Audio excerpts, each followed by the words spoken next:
The wait is finally almost over. The iPhone X is set to launch in less than 48 hours, and we were able to get a quick glance at a unit before the phone is available to the general public on Friday. Hey everyone, Dan with Mac Rumors, and this is a quick look at the all-new iPhone X.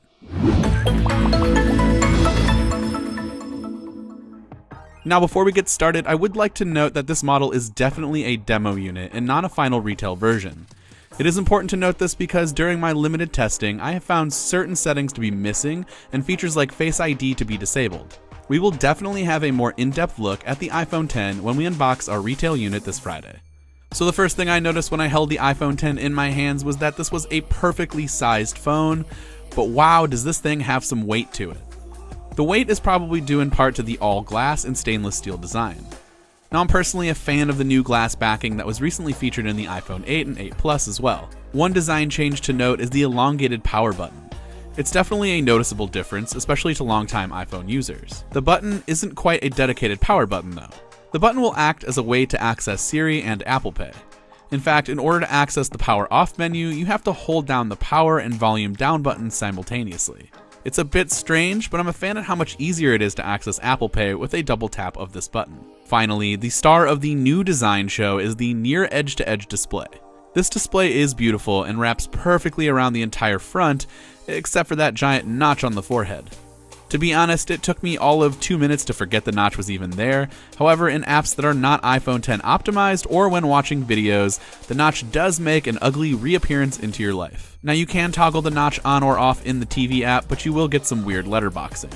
Since this device is a demo unit, we can't dive more into the Face ID feature, but we can talk about another feature that makes use of why the notch exists in the first place, and that is animojis. Personally, I can't imagine this being a feature that I will use all of the time, but it's certainly cool at how well the emojis can adapt to your facial expressions and movement.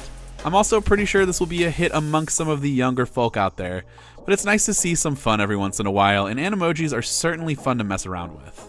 Since Face ID is the new way to unlock your device, this means Touch ID was rendered expendable and thus removed from the iPhone X's design. This also means that we have an all-new set of gestures to use in order to operate your phone's multitasking functions and home button. Right now, especially since I'm not used to it, I find myself wondering if this was the right move or not. The phone is a great size, but since it's a bit on the taller end, it's hard to reach your thumb down in the exact spot of the screen and swipe up to exit an app or swipe up with a slight pause to access multitasking. I am a fan, however, of the ability to swipe across the bottom of the phone to easily switch between apps. It works really well and seems much easier or faster than swiping up with a delay to see the rest of your opened apps. Now, since the swipe up gesture is reserved for home button functionality, this means the control center has moved to the top right corner swipe down, and notifications can appear with a top left corner swipe down. Again, this is all going to take some getting used to. Finally, the camera has also changed a bit.